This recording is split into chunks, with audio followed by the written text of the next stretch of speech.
that I want to condemn again the shocking thuggish writing last evening in Dublin and the attacks on Garda Síochána. Garda Síochána are there to protect our community and our people. They've behaved very professionally and very courageously and bravely, and it is quite shocking that people would attack our Gardaí in this manner. There will be a very robust response from the criminal justice system, and this is something that will not be tolerated. And I know that the Minister for Justice, Jim Micheál, is working with the Garda Commissioner in relation to all of this, and our thoughts are with those who have been injured. We will continue to resist this type of behaviour. Do you expect political agreement today on the reparations for Ukraine, and what are the implications for Ireland as a co-guarantor? Sorry? What are the implications for Ireland as a co-guarantor? Are there implications for neutrality? Well, first of all, I mean, we have a very packed agenda today. Ukraine, security and defence, the Middle East, which I want to speak on. Housing for the first time ever on the European agenda, and I will speak on that because it's a European-wide issue and many states very concerned about it.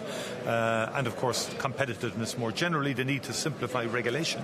And that's a very big paralysing thing now for Europe, an issue for Europe, to the degree to which legal frameworks are inhibiting our capacity to get infrastructure done and to get housing built. But on the specifics of Ukraine and the seized assets, I support the European Union initiative. I don't believe there are implications for neutrality. We are military neutral. We're not members of NATO. We're not members of any military alliance. But countries like Ukraine have a right to defend themselves. And also, the behaviour of Russia in violating the UN Charter, the territorial integrity of Ukraine and its sovereignty, and then destroy the country's civilian infrastructure, energy infrastructure, kill civilians, and expect others to pay for it. And there has to be an economic cost to such flagrant violations of international law, and I see it very much in that context. And also it will enable Ukraine, these assets, to survive and to sustain its economy and its society, because Europe is doing a hell of a lot in terms of underpinning Ukraine's economy at the moment, because we have to support Ukraine in defending its sovereignty and its territorial integrity, from a budget perspective, from a humanitarian perspective, and that is what we are doing. So I don't believe there are implications for neutrality. Ireland will act as a co-guarantor no matter what way. Well, look, today the Commission are being invited to bring back proposals. There is a lot of detail involved in this and a lot of clarity required.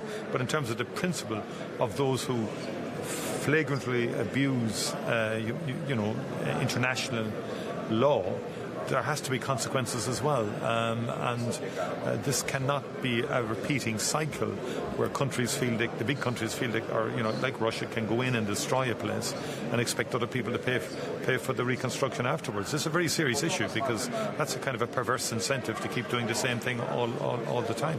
Okay. Just on the reparations loan, have you any sense, even a rough estimate of how much Ireland would have to guarantee its share? Are we talking several billion? We don't at this stage, and I think there's a journey to go here yet. I mean, Europe has used the windfall elements of this, or the interest accrued and so on, already, and we want this war to end, and it needs to end in the first instance to preserve human life. I mean, I've had some horrific briefings in terms of the number of people who are being killed on a monthly basis in Ukraine. Russian soldiers, Ukrainian soldiers, civilians. It's a terrible war, and it needs to stop. And also, we have to clearly disincentivize this kind of behaviour, because it's costing everybody. I mean, the cost of this war we are already paying for in different ways. Increased energy prices. I mean, this is the first major war on the continent of Europe. That is having consequences. Can you talk a little bit about Ireland's involvement in the drone käytännössä. Eli vahvat sanktiot yhdistettynä vahvaan Ukrainan tukipakettiin, niin tämä voi olla käänteentekevää tässä Ukrainassa. Well, we are already involved in joint procurement. The radar procurement, for example, will likely be a joint procurement. In some areas, we want to enhance interoperability between states, so joint procurement can be a factor there. In terms of the drone initiative, again, we are interested in developing drone technology from a defensive perspective. Drones will have multiple applications and use in protecting vital infrastructure, for example, and protecting our coastline. So there are multiple applications for drone technology, and so this drone initiative is something that we would want to participate in and learn from.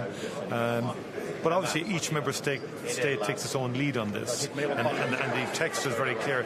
Member states are taking the lead, but clearly the nature of technology is changing, and it would make sense for us in terms of critical sea undersea infrastructure that drone technology could be very important.